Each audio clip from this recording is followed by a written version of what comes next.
Hi everyone, my name is Emily Snow, and today I want to talk to you about interactive read-alouds. You may be thinking, what's the difference between an interactive read-aloud and a read-aloud? Well, I'm going to tell you. When you do an interactive read-aloud with your students, you are really engaging them in the text. You are trying to activate their prior knowledge. So today we're going to be reading the text Cinderella, a Walt Disney book, based on the movie. And what you want to do when you first start out with your interactive read-aloud, you want to get a nice chair, and then you want your students to be preferably on a rug around your feet. You want them to be close to you so that they can see the text, they can see the pictures, and they can see the words. Alright, so what you would first do when you're doing the interactive read aloud is you would want to talk about the title page, the front cover. You would read to them the title, Cinderella, you would underline it with your finger, and then you would point out, maybe ask them to look at the picture and have them point out some things in the text and maybe start making predictions about, well, what could this be about? Cinderella may be more of a popular book, the kids may know more about it, but that's okay, you can still go with it. Alright, so as you start reading, you really want to make sure you're underlining every word you're saying. The kids may not know exactly what you're reading, but it'll be good for them to follow along and see that you are reading text, like this is real words. You also want to stop long enough so that the children can look at the pictures, because, I mean, come on, the pictures are probably the best part. And as you're going throughout the story, you really want to try to get the students to interact with it, to make it seem more real life to them. Let's see, so when you're reading, like for example, it says, one day a letter came to the house. Drizella, Anastasia, cried the stepmother, listen to this. She read the letter. It said, the king is giving a ball tonight. His son, the prince, will choose a wife. Every girl in the kingdom must be there.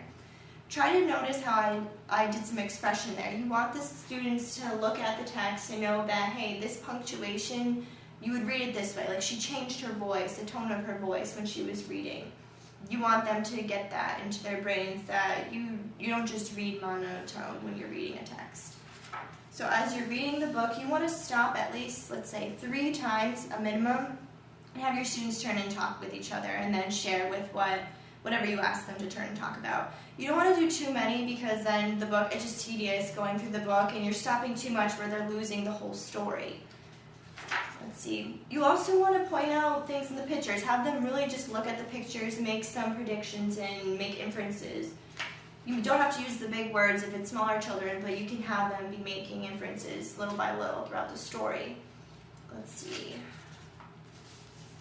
So, like for this text, I may say, well, why do you think that these mice are wearing clothes? Let's talk about that. Or just pointing out little things, like why do you think they're throwing the sash and the beads away? What do you think we're going to do with that?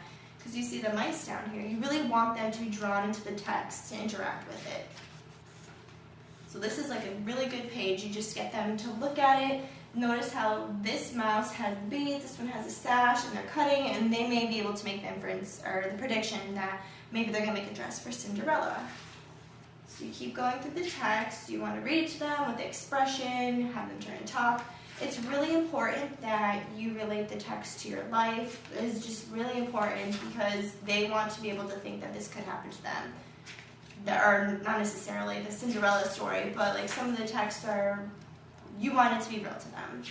So you would continue reading, let's see, the page, and just point out the pictures and the text, and you would come to the end of the story. And at the end of the story, you really want to have the students think about what they read, get them remembering, recalling what they've just read, and like retell it in their own words. You can either have them, maybe if you really want them to write something, write like one thing that stuck out in the story to them, or they could write the main idea the author is trying to get across. You really want them to just think about what was read and process it. And that is how you do an interactive read aloud, and thank you for listening. Bye.